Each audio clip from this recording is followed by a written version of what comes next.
പലപ്പോഴും ഈ സ്മോൾ ബിസിനസ്സുകാർ ഒരുപാട് ഫയർ ഫൈറ്റ് ചെയ്യുന്ന ആളാണ്. ഞങ്ങൾക്ക് അത് മനസ്സിലായി, ഞങ്ങളെ കൊണ്ട് ഒറ്റയ്ക്ക് അത് പറ്റത്തില്ല എന്ന് മനസ്സിലായ സമയത്താണ് ഞങ്ങളൊരു SOP തപ്പി പോകുന്നത്. ബിസിനസ് തുടങ്ങുന്ന സമയത്ത് നമുക്ക് ആദ്യം കുറേ ബിസിനസ് കിട്ടും, പിന്നെ കുത്തനെ അത് നേരെ ഒന്ന് താഴോട്ട് പോയിട്ട് പിന്നെയാണ് സ്റ്റേബിളായിട്ടാണ് പതുക്കെ ബിസിനസ് എപ്പോഴും പൊങ്ങി വരുന്നത്. ക്രിയേറ്റീവ് ആൾക്കാർക്ക് ഒരു പ്രശ്നമുണ്ട്, അവർക്ക് സെയിൽസ് സ്കില്ല് ഭയങ്കര കുറവായിരിക്കും. സ്മോൾ ആൻഡ് മീഡിയം എന്റർപ്രൈസസിന് എപ്പോഴും ഏറ്റവും കൂടുതൽ റവന്യൂ കൊണ്ടുവരുന്ന ഒരു ഇത് റെഫറൽ തന്നെയാണ്. സെയിൽസ് ട്രെയിനിങ് എന്ന് പറഞ്ഞു കഴിഞ്ഞാൽ വെറുതെ ഒരു സെഷൻ പോയി അറ്റൻഡ് ചെയ്തിട്ടൊന്നും കാര്യമില്ല. അതൊക്കെ ചുമ്മാ നമ്മൾ പോയിട്ട് അപ്പത്തെ മോട്ടിവേഷൻ എല്ലാം കഴിഞ്ഞ് പിന്നെ വീണ്ടും വരും, നമ്മൾ ഫയർ ഫൈറ്റ് ചെയ്യും, നമ്മുടെ രാവിലത്തെ പ്രശ്നങ്ങളിൽ നമ്മൾ മുങ്ങിപ്പോകും. ഇപ്പം ചായക്കടയിൽ വരെ അത്യാവശ്യം സോഫ്റ്റ്വെയറും സാധനങ്ങളും ഒക്കെ വെച്ചാൽ ചെയ്യുന്നത്. റൈറ്റ് ടൈമിൽ റൈറ്റ് ടെക്നോളജി അഡോപ്റ്റ് ചെയ്യാത്തത് കൊണ്ട് ഗ്രോ ചെയ്യാൻ പറ്റാത്ത സിറ്റുവേഷനിലോട്ട് വരുന്നുണ്ട്. ഇത് ഏത് പോയിന്റിലായിരിക്കും ഈ സാധനം മനസ്സിലാക്കി കഴിഞ്ഞാൽ ഇതിന്ന് എക്സിറ്റ് ചെയ്യാന്നുള്ള ഒരു ചടങ്ങുണ്ടല്ലോ. ഒരുപാട് കടമെടുത്ത് ഒരു പരുവത്തിൽ നിന്ന് നിൽക്കുകയാണ്. നമ്മുടെ ക്യാഷ് ഫ്ലോ, പ്രോഫിറ്റ് ഉണ്ടെങ്കിൽ പോലും പ്രോഫിറ്റ് കാണിക്കാതെ, ടാക്സിന് പേടിച്ചിട്ട് പ്രോഫിറ്റ് കാണിക്കാതെ നിൽക്കുന്ന സിറ്റുവേഷൻസ് ഉണ്ടാവാറുണ്ട്. You do business do with someone else money എന്ന് പറയും. ട്രിവാൻഡ്രത്തിൻ്റെ കോസ്റ്റ് ഓഫ് ലിവിങ് കമ്പാരിറ്റീവ്ലി വളരെ കുറവാണ്. മിഡിൽ ഈസ്റ്റിലേക്ക് എക്സ്പോർട്ട് ചെയ്യുന്ന ഒരു കോറിഡോറാണ് ട്രിവാൻഡ്രം. ശരിക്കും പറഞ്ഞാൽ നല്ലൊരു സിറ്റിയാണ് ജീവിക്കാൻ.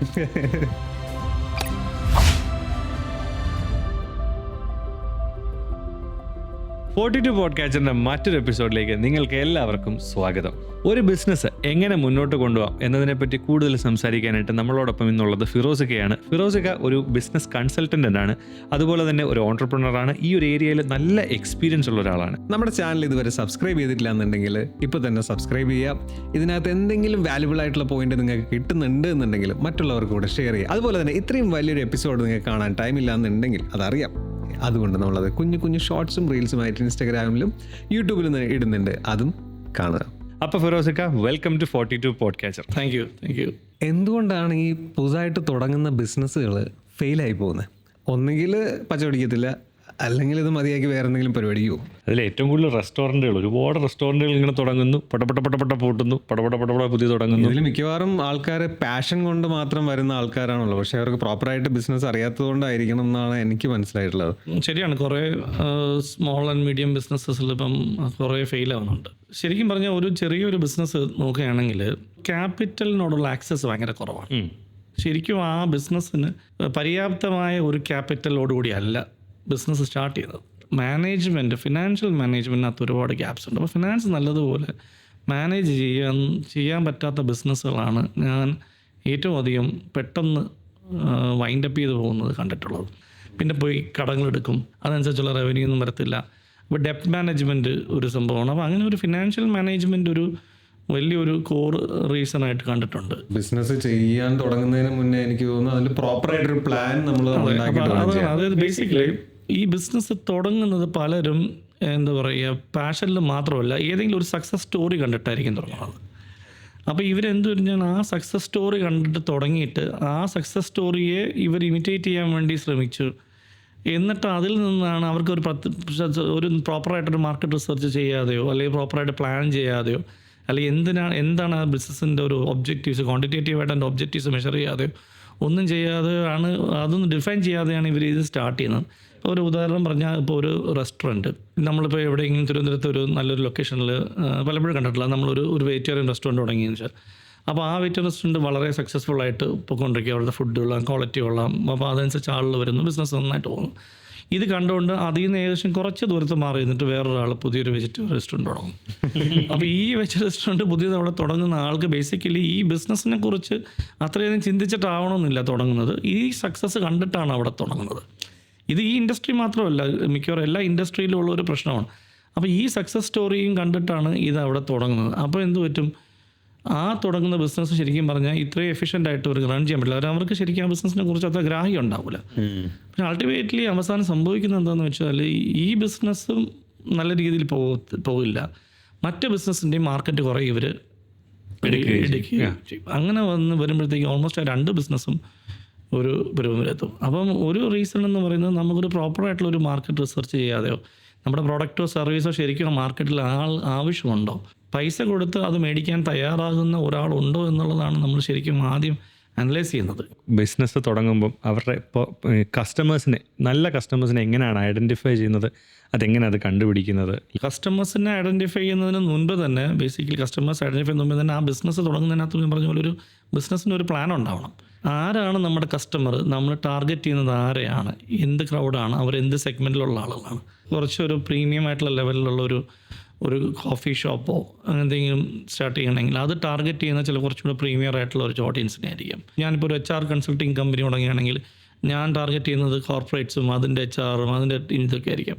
എന്നിട്ടാണ് ആ സെഗ്മെൻറ്റിനകത്തുള്ളവരെയാണ് നമ്മൾ ഡിഫൈൻ ചെയ്യുന്നത്. കസ്റ്റമറിൻ്റെ ആട്രിബ്യൂട്ട്സ് ഡിഫൈൻ ചെയ്യാമെന്ന് തന്നെ പറയാം. അതായത് കസ്റ്റമർ എന്താണെന്ന് കസ്റ്റമറുടെ ഒരു പെർസോണ ക്രിയേറ്റ് ചെയ്യും.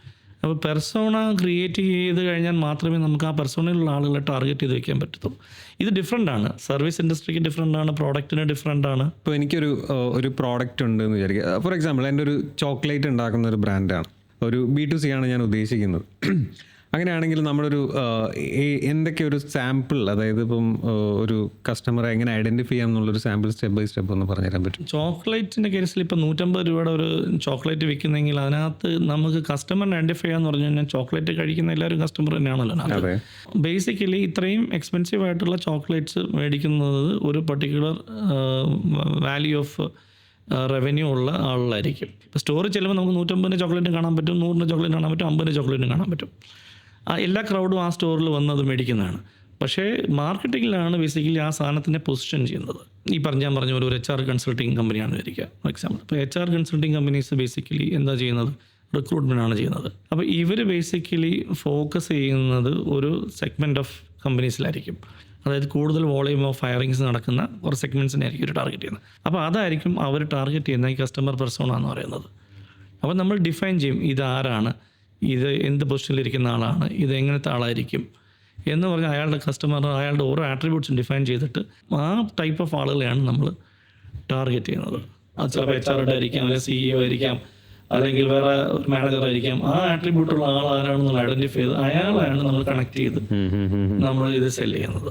ഇതിനെല്ലാത്തിനും ബേസിക് ആയിട്ട് കുറച്ച് കാര്യങ്ങൾ നമുക്ക് വേണ്ടി വരുമായിരിക്കും. അങ്ങനെ നോക്കുമ്പോൾ ഏറ്റവും ഇമ്പോർട്ടൻ്റ് ആയിട്ട് നമുക്ക് വേണ്ട കുറച്ച് കാര്യങ്ങളായിട്ട് എന്തെങ്കിലും നമുക്ക് ഇതിനകത്ത് കൊണ്ടുവരാൻ പറ്റുമോ? നമ്മളൊരു ബിസിനസ് തുടങ്ങുന്നത് ശരിക്കും സക്സസ്ഫുൾ ആവുന്ന രീതിയിൽ ഒരു ബിസിനസ് ചെയ്യണമെങ്കിൽ ആ ബിസിനസ് ശരിക്കും എന്തെങ്കിലും ഒരു പ്രോബ്ലം സോൾവ് ചെയ്യുന്നതായിരിക്കും. ലെറ്റ്സ് സേ നമ്മൾ ഐസ്ക്രീം മാനുഫാക്ചർ ചെയ്യുന്ന വെച്ചോ. അപ്പോൾ ഐസ്ക്രീംസ് മാനുഫാക്ചർ ചെയ്യുന്നവർ ഒരുപാട് നാളായിട്ട് ഐസ്ക്രീംസ് എന്ന് പറഞ്ഞാൽ ഈ ഫ്രോസൺ ഡെസേർട്ട്സാണ് മാനുഫാക്ചർ ചെയ്യുന്നത്. ഐസ്ക്രീംസിനകത്ത് പലതും ശരിക്കും പറഞ്ഞാൽ പ്യൂർ ആൻഡ് നാച്ചുറൽ അല്ല. പിന്നെയാണ് ശരിക്കും പറഞ്ഞാൽ ഈ നാച്ചുറൽസ് പോലെയുള്ള ബ്രാൻഡൊക്കെ വന്നതെന്ന് പറയുന്നത് ആ ഐസ്ക്രീം നാച്ചുറലായിട്ട് പ്രൊഡ്യൂസ് ചെയ്യുന്നുള്ളതാണ്. അതിനുശേഷമാണ് കേരളത്തിലും അതുപോലെയുള്ള ബ്രാൻഡുകൾ വന്നത്. അപ്പോൾ അന്ന് ബേസിക്കലി ഒരു പ്രോബ്ലം ആയിരുന്നു. അപ്പോൾ അതുപോലെ നമ്മൾ ഒരു പ്രോബ്ലംസിനെ സോൾവ് ചെയ്യാൻ വേണ്ടിയാണ് ബേസിക്കലി ഒരു ബിസിനസ് സ്റ്റാർട്ട് ചെയ്യുന്നത്. അതാണ് അതിൻ്റെ ഒരു സക്സസ് പോയിന്റ്. അപ്പോൾ അങ്ങനെ സ്റ്റാർട്ട് ചെയ്യാത്ത ബിസിനസ്സിലാണ് പലതും ഒരു ലൈൻ ഓഫ് എത്തി കഴിയുമ്പോഴത്തേക്കും ഗ്രോ ചെയ്യാത്തത്. ഫെയിൽ ആയില്ലെങ്കിൽ ചിലപ്പോൾ ഒരു സസ്റ്റെയിൻ ചെയ്ത് പോകും. പക്ഷേ അത് ഗ്രോത്തിൽ അച്ചീവ് ചെയ്യാത്തതിൻ്റെ റീസൺ എന്ന് പറയുന്നത് വൺ ഓഫ് ദി റീസൺസ് എന്ന് പറയുന്നത് ഇതാണ്. ആ ബിസിനസ് ഏത് ലെവലിലാണെങ്കിലും ആ ലെവലിൽ ആ ബിസിനസ്സിൻ്റെ പല ഫങ്ഷൻസ് ഉണ്ട്. ഈ ഫങ്ഷൻസ് ഒന്നും ശരിക്കും ഒരു പ്രോസസ്സ് അതിനകത്ത് ഡിഫൈൻഡ് അല്ല. എന്ന് വെച്ചാൽ അതിനകത്തൊരു രീതിയില്ല. അപ്പം നമ്മൾ ഒരു പ്രാക്ടീസ് ഒരു പ്രോസസ്സ് ഡിഫൈൻ ചെയ്ത് ചെയ്യുമ്പോഴാണ് അതിനകത്ത് ഒരു റെപ്പറ്റേറ്റീവ് ആയിട്ട് കാര്യങ്ങൾ ചെയ്യാൻ പറ്റുന്നത്. അപ്പം പലപ്പോഴും നമ്മൾ വെറുതെ എന്തെങ്കിലും, അതായത് ആ കസ്റ്റമറിന് എന്തെങ്കിലും ഒരു പ്രൊഡക്റ്റ് സർവീസ് കൊടുക്കാൻ വേണ്ടി പലപ്പോഴും നമ്മൾ വെറുതെ അതിനൊരു സൊല്യൂഷൻ ഉണ്ടാക്കി വെറുതെ അതങ്ങ് കൊടുക്കുകയാണ്. അല്ലാതെ നമുക്ക് ആ സൊല്യൂഷൻ ഡെലിവർ ചെയ്യുന്നതിനോ ആ കസ്റ്റമറിന് ഒരു കസ്റ്റമർ എക്സ്പീരിയൻസ് കൊടുക്കുന്നതിനോ നമ്മുടെ കയ്യിലൊരു പ്രോസസ്സ് സാധാരണ ഉണ്ടാവാറില്ല. പ്രോസസ്സ് എന്ന് പറയുമ്പോഴത്തേക്ക് അത്ര വലിയ കോംപ്ലിക്കേറ്റഡ് ആയിട്ടൊന്നും കണക്കാക്കണ്ട. കാരണം നമുക്ക് പല ടൈപ്പ് ഓഫ് ബിസിനസ് അവരുടെ സ്കെയിൽ അനുസരിച്ച് പല ലെവലിലാണ് കാര്യങ്ങൾ ചെയ്യുന്നത്. അപ്പം ഒരു ചെറിയൊരു ബിസിനസ് ആണെങ്കിൽ പോലും അതിനകത്ത് അവർ ആ സർവീസ് കൊടുക്കുന്നു അല്ലെങ്കിൽ ആ പ്രോഡക്റ്റ് ഡെലിവറി ചെയ്യുന്ന അതിനകത്തൊരു രീതി ഉണ്ടാവും. ആ രീതി ശരിക്കും ഒന്ന് ഡിഫൈൻ ചെയ്താൽ മതി. പക്ഷേ പലപ്പോഴും നമ്മൾ ഈ രീതി ഒരു സ്റ്റാൻഡേർഡാക്കി ഒരു സ്റ്റാൻഡേർഡ് ഓപ്പറേറ്റിംഗ് പ്രൊസീജിയർ എന്ന് പറയും SOPs, സ്റ്റാൻഡേർഡ് ഓപ്പറേറ്റിംഗ് പ്രൊസീജിയർ ആക്കി നമ്മൾ ഡിഫൈൻ ചെയ്ത് അതിനെ ഒരു മോഡ്യൂളറായിട്ട് ഇങ്ങനെ ഒരു കണ്ടിന്യൂസ് ആയിട്ട് നമ്മൾ അതിനെ ഓട്ടിക്കത്തില്ല. കാരണം നമ്മൾ അത് കുറച്ചുകൂടെ വലുതാകുമ്പോൾ മതി എന്നുള്ളൊരു ധാരണയിൽ പിന്നെ പലപ്പോഴും ഈ സ്മോൾ ബിസിനസ്സുകാർ ഒരുപാട് ഫയർ ഫൈറ്റ് ചെയ്യുന്ന ആളാണ്. എല്ലാ ദിവസവും വരുന്ന ഇഷ്യൂകൾ മാത്രം സോൾവ് ചെയ്ത് പോകുന്നതുകൊണ്ട് വീണ്ടും ഇഷ്യൂകൾ വന്നുകൊണ്ടിരിക്കുകയാണ്. പക്ഷെ അതിനെ സോൾവ് ചെയ്ത് പോകുന്നതുകൊണ്ട് അവർക്ക് ഇതിലേക്ക് പോകാനുള്ള ഒരു സമയവും അല്ലെങ്കിൽ അതിനെക്കുറിച്ച് ചിന്തിക്കാനോ പറ്റാറില്ല. പക്ഷേ അത് ഒരു പ്രാവശ്യം കുറച്ച് സമയം എടുത്ത് അത് കറക്റ്റായിട്ട് ക്രിയേറ്റ് ചെയ്യാന്നുണ്ടെങ്കിൽ ശരിക്കും പറഞ്ഞാൽ ആ ഡെലിവറി നല്ലതായിരിക്കും. ഇന്നത്തെ കാലത്ത് കസ്റ്റമറിന് ഒരു നല്ല എക്സ്പീരിയൻസ് കൊടുക്കാതെ ഒരു ബിസിനസ് മുമ്പോട്ട് പോകില്ല. ബിക്കോസ് കോമ്പറ്റീഷനും അത്രത്തോളം ഉണ്ട്. ഇപ്പോൾ എനിക്ക് നല്ലൊരു എക്സ്പീരിയൻസ് കിട്ടിയില്ലെങ്കിൽ ഞാൻ തിരിച്ച് നിങ്ങളുടെ അടുത്ത് വരില്ല. കാരണം നിങ്ങളുടെ വേറെ കോമ്പറ്റീറ്റേഴ്സിൻ്റെ അടുത്തില്ല ഇപ്പോൾ. അപ്പോൾ ഈ കസ്റ്റമർ എക്സ്പീരിയൻസ് നല്ലതുപോലെ പ്രൊവൈഡ് ചെയ്യണമെങ്കിൽ ശരിക്കും നമുക്ക് വെൽ ഡിഫൈൻഡ് ആയിട്ടുള്ള പ്രോസസ്സുകൾ ഉണ്ടാവണം. പല ബിസിനസ്സുകളിലും ഇവിടെ ഉള്ളതിൽ ഏറ്റവും വലിയൊരു പ്രശ്നമാണ് ഒരു വ്യക്തി മാത്രം നിന്ന് ബിസിനസ് ചെയ്യുക. അപ്പോൾ ഞാൻ ഒരു സാധനം ഉണ്ടാക്കി കൊടുക്കുകയാണ്, ഞാൻ തന്നെ അത് ഡെലിവറി ചെയ്യണവരെ ഞാൻ അതിൻ്റെ കൂടെ അങ്ങനെ നോക്കി നിന്നില്ലെങ്കിൽ അത് ക്വാളിറ്റി അതിനകത്ത് നഷ്ടപ്പെട്ടു പോകാം എന്ന് വിചാരിക്കുന്നതുകൊണ്ടായിരിക്കും എല്ലാ ഏരിയയിലും. ഇപ്പോൾ നേരത്തെ പറഞ്ഞ പല പ്രോസസ്സുകളും, അതായത് ഒരു SOP സെറ്റ് ചെയ്തുകൊണ്ട് ഇദ്ദേഹത്തിന് പകരം മറ്റൊരാളെ അവിടെ വെച്ച് പണിയെടുപ്പിച്ച് ആ സാധനം കുറച്ചുകൂടെ സ്മൂത്തായിട്ട് കുറച്ചുകൂടെ എഫിഷ്യൻ്റ് ആയിട്ട് അതിനെ മുന്നോട്ട് കൊണ്ടുപോകാൻ പറ്റും എന്നുള്ളൊരു കാര്യം പലർക്കും അറിയാത്തൊരു സംഭവമാണ്. നമ്മുടെ ബിസിനസ്സിലും തുടക്ക സമയത്ത് നമ്മൾ തന്നെയായിരുന്നു എല്ലാം. പക്ഷെ അതിനൊരിക്കലും നമുക്കൊരു മുന്നോട്ടൊരു വളർച്ചയെ പറ്റി ചിന്തിക്കാനുള്ളൊരു ഗ്യാപ്പ് നമുക്ക് കിട്ടുന്നില്ലായിരുന്നു. ഒരു മാസത്തിൽ ഇതിൽ കൂടുതൽ വർക്കുകൾ എടുക്കാൻ പറ്റാത്തൊരവസ്ഥ. അതെ, എപ്പോഴാണോ നമ്മളത് നിർത്തി നമുക്കിതല്ല വേണ്ടത്, നമുക്ക് ഇനിയും വളരണം, ഇതിനകത്ത് ഒത്തിരി പുതിയതായിട്ട് ആൾക്കാർ നമുക്ക് കൊണ്ടുവരണം, നമ്മുടെ ഓപ്പറേഷൻസിൻ്റെ പ്ലാൻ ഇങ്ങനെ അല്ല, നമ്മുടെ വിഷൻ ഇതല്ല എന്നുള്ള സാധനത്തിന് നമ്മൾ വ്യക്തമായ ഒരു ധാരണ നമുക്ക് കിട്ടിയപ്പോഴാണ്. ബിക്കോസ് നമ്മുടെ വിഷൻ ഭയങ്കര വലുതായിരുന്നു, ഭയങ്കര വലിയൊരു വിഷനാണ്. ഞങ്ങൾക്ക് അത് മനസ്സിലായി, ഞങ്ങളെ കൊണ്ട് ഒറ്റയ്ക്ക് അത് പറ്റത്തില്ല എന്ന് മനസ്സിലായ സമയത്താണ് ഞങ്ങളൊരു SOP തപ്പി പോകുന്നത്. പല ഇപ്പോൾ ചെറിയ ബിസിനസ്സുകളാണെങ്കിലും നമ്മളത് സ്റ്റാർട്ട് ചെയ്യുന്നത് ഒന്നെങ്കിൽ നമുക്ക് അതിനോടുള്ള ഒരു പാഷൻ കൊണ്ടായിരിക്കും, അല്ലെങ്കിൽ നമുക്ക് ആ ഒരു സെക്ടറിൽ അല്ലെങ്കിൽ ആ ഒരു സ്ഥാനത്തിൽ നമുക്ക് നല്ല നോളജും എക്സ്പീരിയൻസ് ഉണ്ടാവുമായിരിക്കും. ഈ പാഷൻ ചെയ്യുന്ന ആൾക്ക് അത് മാത്രമാണ് പാഷൻ. അപ്പോൾ ഇപ്പോൾ ഫോർ എക്സാമ്പിൾ ഇപ്പോൾ ഞാനിപ്പോൾ ഒരു ബേക്കിംഗ് ആണ് ചെയ്യുന്നതെന്ന് വയ്ക്കുക, എനിക്കൊരു ബേക്കറി ഉണ്ടല്ലോ, ഞാനൊരു ബേക്കിംഗ് ചെയ്യുന്നു, ഞാൻ കേക്ക്സൊക്കെ ബേക്ക് ചെയ്യുന്ന ഒരാളെന്ന് വെച്ചാൽ അപ്പോൾ എൻ്റെ പാഷൻ എന്ന് പറയുന്നത് ആ കേക്ക് ബേക്ക് ചെയ്യുന്നതാണ്. അപ്പം നിങ്ങൾ ക്രിയേറ്റീവ് ആയിട്ടുള്ള ആളുകൾ, അപ്പോൾ ക്രിയേറ്റീവ് ആയിട്ടുള്ള ആളുകൾ അപ്പോൾ അങ്ങനെ ഒരു ബിസിനസ് തുടങ്ങുമ്പോഴത്തേക്കും ഒബ്വിയസ്ലി അവർക്ക് ബാക്കിയുള്ള ഫങ്ഷൻസ്, ബാക്കി നമ്മൾ ഈ പറയുന്ന എല്ലാം സപ്പോർട്ടിങ് ഫങ്ഷൻസാണ് ഈ ബിസിനസ്സിൻ്റെ. പക്ഷേ അതില്ലാതെ ബിസിനസ് ഗ്രോ ചെയ്യത്തില്ല. അതിനകത്തൊരു പ്രോസസ്സ് സെറ്റ് ചെയ്യാനോ ഒരു വളർത്താനോ ഉള്ള ഒരു നോളജോ അല്ലെ അതിനെക്കുറിച്ച് ചിന്തിക്കാനോ ചിലപ്പോൾ പറ്റിയെന്ന് വരില്ല. പക്ഷേ അവർ പറയുന്ന അല്ലെങ്കിൽ അവർ ഫേസ് ചെയ്യുന്ന ഞാൻ കാണുന്ന പല പ്രശ്നങ്ങളുടെയും ഒരു കോർ റീസൺ ഇത് സെറ്റ് ചെയ്യാത്തത് കൊണ്ട് തന്നെയാണ്. ഈ ഒരു സ്ട്രക്ചറും ഈ ഒരു പ്രോസസ്സും സെറ്റ് ചെയ്യാത്തത് കൊണ്ട് തന്നെയാണ് അവർക്ക് പലപ്പോഴും അതിനകത്ത് ഈ പറയുന്ന ക്വാളിറ്റിയും ഒരു എക്സ്പീരിയൻസും ഒന്നും കൊടുത്ത് അല്ലെങ്കിൽ കൂടുതൽ കസ്റ്റമേഴ്സ് വരുമ്പോഴത്തേക്കും അതേ ക്വാളിറ്റി മെയിൻറ്റെയിൻ ചെയ്ത് ഗ്രോ ചെയ്യാനൊന്നും പറ്റാത്തതിൻ്റെ റീസണാണ്. ഒറ്റയ്ക്ക് റൺ ചെയ്യുന്നതിന് കുഴപ്പമൊന്നുമില്ല. ഇപ്പം ടീം ഉണ്ടെങ്കിൽ അത്രയ്ക്കും ഒരു ഗ്രൂപ്പ് ഓഫ് ആളുകളാണ് ബിസിനസ് തുടങ്ങുന്നതെങ്കിൽ പലരുടെയും പല സ്കിൽസും കൊണ്ടുവരുമ്പോഴത്തേക്കും കുറച്ചും കൂടെ അഡ്വാൻറ്റേജ് ആണ്. ഇപ്പോൾ ഒറ്റയ്ക്കാണ് ഇപ്പോൾ ചെയ്യുന്നതെങ്കിൽ തന്നെയും ഒറ്റയ്ക്ക് ചെയ്യുമ്പോഴത്തേക്കും ബേസിക്കലി ഒരു പരിധിക്ക് കഴിയുമ്പോഴത്തേക്കും നമുക്ക് കാര്യങ്ങൾ ചെയ്യാൻ പറ്റില്ല. അപ്പോൾ ഞാൻ ഒറ്റയ്ക്കാണ് ബിസിനസ് ചെയ്യുന്നതെങ്കിൽ എനിക്ക് ഒരു 24 hours ഒരു ഡേയിലുള്ളൂ. ഓക്കെ, ഞാൻ 24 hours ഇല്ലാത്ത ഞാനൊരു 4 മണിക്കൂർ ഇറങ്ങുമെന്ന് വെച്ചാൽ എന്നാലും എനിക്ക് 20 hours ഉള്ളൂ. ഈ 20 മണിക്കൂറിൽ നമുക്ക് നമ്മുടേതായ വ്യക്തിപരമായ കാര്യങ്ങളും നമ്മുടെ ഫാമിലിപരമായ കാര്യങ്ങളും പേഴ്സണലായിട്ടുള്ള കാര്യങ്ങളും പലതും അതിനകത്തുണ്ട്. പിന്നെ അതുകൊണ്ട് കഴിഞ്ഞിട്ടുള്ള ബാക്കി മണിക്കൂറാണ് നമ്മളിലുള്ളത്. ഈ ഫുൾ ബാൻഡ് വിഡ്ത്തിനകത്ത് നമുക്ക് ചിന്തിക്കുകയും നമുക്ക് ഈ ബിസിനസ് മൊത്തം ഹാൻഡിൽ ചെയ്യും, ഇതിൻ്റെ എല്ലാ ഭാഗങ്ങളും ഹാൻഡിൽ ചെയ്യുന്നതിന് നമ്മൾ ഒരു ലിമിറ്റ് എത്തും. അത് വളരെ പെട്ടെന്ന് എത്തും. ബിസിനസ് തുടങ്ങുന്ന സമയത്ത് നമുക്ക് ആദ്യം കുറേ ബിസിനസ് കിട്ടും. അത് കഴിഞ്ഞ് കുറച്ച് കഴിയുമ്പോഴത്തേക്കും പിന്നെ കുത്തനെ അത് നേരെ ഒന്ന് താഴോട്ട് പോയിട്ട് പിന്നെയാണ് സ്റ്റേബിളായിട്ടാണ് പതുക്കെ ബിസിനസ് എപ്പോഴും പൊങ്ങി വരുന്നത്. അങ്ങനെയാണ് ശരിക്കും ഒരു ബിസിനസ് തുടങ്ങുമ്പോൾ ശ്രദ്ധിച്ചിട്ടുണ്ടെങ്കിൽ ഇങ്ങനെ ഒരു കർവ് വരും. കട തുടങ്ങുമ്പോഴായിരിക്കും കുറേ ദിവസം തിരക്കായിരിക്കും. അത് കഴിയുമ്പോഴത്തേക്കും അത് പതുക്കെ ഡിപ്പ് ചെയ്ത് പിന്നെ അത് ശരിക്കും പറഞ്ഞാൽ സ്റ്റേബിളാവും. അതാണ് അതിൻ്റെ കറക്റ്റ് പോയിന്റ്. അവിടെ നിന്നാണ് അത് ബേസിക്കലി മുകളിലോട്ട് ഗ്രോ ചെയ്യാൻ തുടങ്ങുന്നത്, അവിടെ നിന്നാണ്. അപ്പം ഇതിനകത്തൊരു ത്രഷോൾഡിലാണ് ഈ പറയുന്ന ഓണർ ഇരിക്കുന്നത് ഒറ്റയ്ക്ക്. അപ്പോൾ അങ്ങനത്തെ ഒരു സിനാരിയോയിലോട്ട് എത്തുന്നതിന് മുമ്പ് തന്നെ ശരിക്കും പറഞ്ഞു കഴിഞ്ഞാൽ പലതും ഡെലിഗേറ്റ് ചെയ്യുക എന്നുള്ളൊരു ഇതിലോട്ട് വരാം. ഇപ്പോൾ ഡെലിഗേറ്റ് ചെയ്യുക എന്ന് പറയുന്നതിനകത്ത് ഇപ്പം ഉള്ള ചാലഞ്ച് എന്തെന്ന് വെച്ചാൽ നമ്മളൊരു ചെറിയ സ്ഥാപനം തുടങ്ങുന്നു. അപ്പോൾ നമുക്ക് ശരിക്കും പറഞ്ഞാൽ അത്രയും കോസ്റ്റ് എഫക്റ്റീവായിട്ട് വളരെ എക്സ്പെൻസീവായിട്ടുള്ള എക്സ്പീരിയൻസ്ഡ് ആയിട്ടുള്ള ആളെ ചിലപ്പോൾ ഹയർ ചെയ്യാൻ പറ്റിയെന്ന് വരില്ല. അപ്പം നമ്മളൊരു കോസ്റ്റ് എഫക്റ്റീവായിട്ട് ആളെ ഹയർ ചെയ്തിട്ട് ഞാൻ പലപ്പോഴും പല ബിസിനസ്സുകാരും ഞാൻ സംസാരിക്കുമ്പോൾ അവർ പറഞ്ഞ് കേട്ടിട്ടുള്ളതാണ്, ഈ ഹയർ ചെയ്ത ആൾ കൊള്ളില്ല, വർക്ക് ചെയ്യുന്നില്ല, ആൾ മോശമാണ് ഇതാണ്. അപ്പോൾ ഞാൻ ചോദിക്കുന്നത്, നിങ്ങൾ അവർക്ക് എത്ര ശമ്പളം കൊടുക്കുന്നത്, അവർക്ക് എത്ര എക്സ്പീരിയൻസ് ഉള്ള ആളാണ്? അപ്പോൾ അവർക്ക് വളരെ കുറവ് ശമ്പളവും അവരുടെ എക്സ്പീരിയൻസ് ലെവലിൽ അത്രയേ ഉള്ളൂ. അപ്പോൾ അങ്ങനെ ഒരാൾ നമ്മൾ ചിന്തിക്കുന്ന പോലെ ചിന്തിച്ച് വർക്ക് ചെയ്യണമെന്ന് പറഞ്ഞ് നമ്മൾ പ്രൊയാക്റ്റീവ് ആണെന്ന് പറഞ്ഞാൽ അയാൾ പ്രൊയാക്റ്റീവ് ആണെന്ന് പറഞ്ഞിട്ട് കാര്യമില്ല. അപ്പോൾ അങ്ങനെ വരുന്ന സിനാരിയോയിൽ നമുക്ക് ബേസിക്കലി അയാളെ ട്രെയിൻ ചെയ്യാനേ പറ്റുള്ളൂ. അപ്പോൾ അയാളെ ബേസിക്കലി ട്രെയിൻ ചെയ്യണമെങ്കിൽ നമ്മളൊരു ഈ പറയുന്ന പോലെ നമ്മൾ പ്രോസസ്സ് ഡിഫൈൻ ചെയ്തിട്ടുണ്ടെങ്കിൽ ആ പ്രോസസ്സാണ് നമ്മൾ ട്രെയിൻ ചെയ്യുന്നത്. അപ്പം നമ്മുടെ ത്രഷോൾഡ് ശരിക്കും പറഞ്ഞ് എത്തുന്നതിന് മുമ്പേ നമ്മൾ നമ്മുടെ ഓരോ ഏരിയാസിലും സ്റ്റാർട്ടിങ് വിത്ത് അവർ നമ്മുടെ കോർ ഓപ്പറേഷൻസ് ഏരിയാസിൽ നമ്മൾ ഇതിനെ ഡെലിഗേറ്റ് ചെയ്യാൻ പറ്റുന്ന ഒരാളെ പ്രാപ്തനാക്കി കൂടെ മാറ്റണം. കാര്യം അവർ പിന്നെ ഒരുപാട് വരുന്ന ഇപ്പോൾ ഒരുപാട് എൻക്വയറീസ് വരുന്നതാണ്. ആ എൻക്വയറീസിനെ സെർവ് ചെയ്യുന്നതും അതിനെ ഒരു റിസൾട്ടായിട്ട് ഡെലിവർ ചെയ്യുന്നതൊക്കെ ഈ ആളുകളായിരിക്കണം. അതിനെയാണ് ഒരു next level of team build ചെയ്യുക എന്ന് പറയുന്നത്. ഒരു legacy set ചെയ്യാന്നുള്ളത് പ്രാക്ടിക്കലി അത്രയ്ക്ക് എളുപ്പമല്ല. കാരണം ഞാൻ നേരത്തെ പറഞ്ഞ പോലെ ക്യാപിറ്റൽ ആക്സസ് വളരെ കുറവായതുകൊണ്ട് നമുക്കങ്ങനെ ഒരുപാട് പേരെ ഹയർ ചെയ്തൊന്നും ചെയ്യാൻ പറ്റില്ല. അപ്പം നമുക്ക് ഉള്ളതിനകത്ത് ഇവരെ എങ്ങനെ ആ ഒരു മെച്യൂരിറ്റി ലെവലിലേക്ക് എത്തിക്കാൻ പറ്റുമെന്ന് നോക്കണം. അതിനു വേണ്ടി ശരിക്കും പറഞ്ഞു കഴിഞ്ഞാൽ ഈ പ്രോസസ്സ് സെറ്റ് ചെയ്ത് അവരെ നല്ലതുപോലെ ട്രെയിൻ ചെയ്യണം. അതിനും ഈ ഓണർ തന്നെയാണ് സമയം സ്പെൻഡ് ചെയ്യേണ്ടത്. പക്ഷെ അങ്ങനെ സ്പെൻഡ് ചെയ്യാതിരിക്കുകയാണ് ഈ ഓണർ തന്നെ ഇങ്ങനെ കണ്ടിന്യൂസ് ആയിട്ട് ചെയ്തുകൊണ്ടിരിക്കുകയാണെങ്കിൽ ഒരു പരിധി കഴിയുമ്പോഴത്തേക്കും താഴെയുള്ള അടുത്ത ലെവൽ ഓഫ് ടീം പ്രോപ്പറായിട്ട് ബിൽഡ് ആയില്ലെങ്കിൽ കൂടുതൽ കസ്റ്റമേഴ്സ് വരുമ്പോഴത്തേക്കും കസ്റ്റമർ എക്സ്പീരിയൻസ് പോകും, മര്യാദയ്ക്ക് പ്രോഡക്റ്റിൻ്റെ ക്വാളിറ്റി പോകും, സർവീസിൻ്റെ ക്വാളിറ്റിയൊക്കെ പോയിട്ട് ഈ ബിസിനസ് സിങ്ക് ചെയ്യാൻ തുടങ്ങും. ഇപ്പം മറ്റൊരു കേസിൽ ഇപ്പം നമ്മളിപ്പോൾ നമ്മുടെ താഴെ ആൾക്കാരെ കൊണ്ടുവരുന്നു വിചാരിക്കുക. അപ്പം ഇവർക്കൊക്കെ ഒരിക്കലും എന്താണ് ഇതിൻ്റെ കറക്റ്റായിട്ടുള്ള നമ്മുടെ ബിസിനസ്സിൻ്റെ പ്രോസസ്സ് എന്നുള്ള കാര്യം ചിലപ്പോൾ അറിയില്ലായിരിക്കും, അല്ലെങ്കിൽ പൊതുവേ ഇതിനെപ്പറ്റി ധാരണയുള്ള ആൾക്കാരായിരിക്കത്തില്ല. നമ്മുടെ താഴെയുള്ള എംപ്ലോയീസിനെ ഇതൊക്കെ പറഞ്ഞ് മനസ്സിലാക്കുന്ന രീതിയിൽ അവരെ എങ്ങനെ ട്രെയിൻ ചെയ്യിപ്പിച്ചെടുക്കാം? അത് ഓണേഴ്സ് എന്നുള്ള രീതിയിൽ അവർ തന്നെയാണോ, അത് മറ്റെന്തെങ്കിലും കൺസൾട്ടിങ് വഴി അല്ലെങ്കിൽ ഒരു കൺസൾട്ടൻറ്റ് വഴിയോ അല്ലെങ്കിൽ ട്രെയിനേഴ്സ് വഴിയാണോ ഇതെല്ലാം?